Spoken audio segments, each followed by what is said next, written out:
Good morning and praise the Lord everyone. मैं आप सबका स्वागत करती हूँ इस सुबह में और आज की सुबह की प्रार्थना में। और मैं आप सबका धन्यवाद करती हूँ कि आप लोगों ने फिर से हमारे साथ ये हफ्ते में शामिल होने पाए हैं कि हम सब मिलकर परमेश्वर के वचनों को पढ़ सके और उन पे मनन कर सके।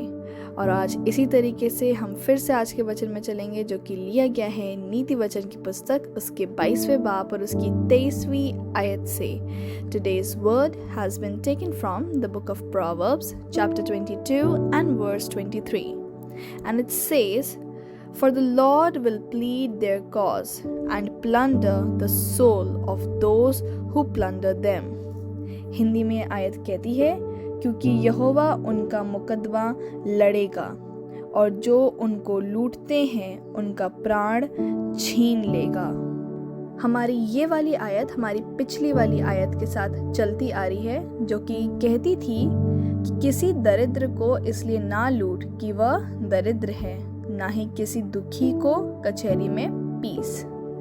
हमने अपनी पिछली आयत में सिखाया और बताया गया था कि कैसे हम टूटे हुओं की रक्षा करें, ना कि उनका फ़ायदा उठाएं, क्योंकि ऐसे निर्बल और टूटे मन वालों का मुकदमा यहोवा लड़ते हैं।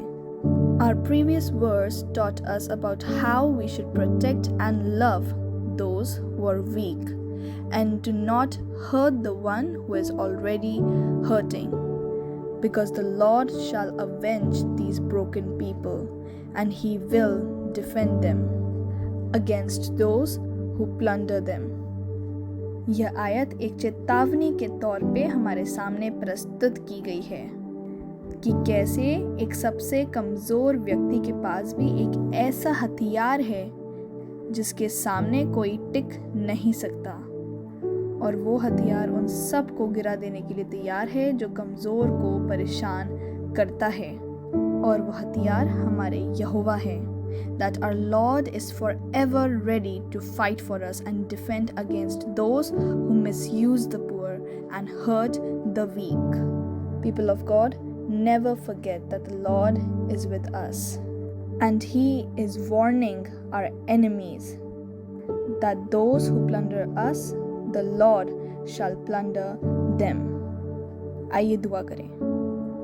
खुद बाप, आपका धन्यवाद करते हैं कि आप हमारे लिए सदैव खड़े हैं, और धन्यवाद करते हैं कि आपने अपने फजल बड़े हाथ को हमसे दूर नहीं किया है, क्योंकि यहोवा हम जो आज खड़े हैं वो इसलिए है क्योंकि आप हमारे साथ हैं। अगर आप हमारे साथ नहीं होंगे तो हम एक क्षण भी इस धरती पर नहीं टिक सकेंगे।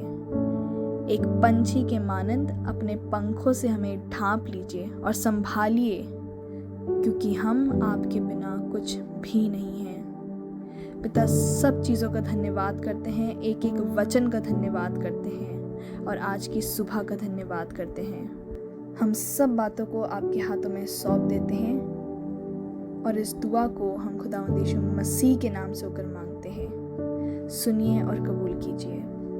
आमीन।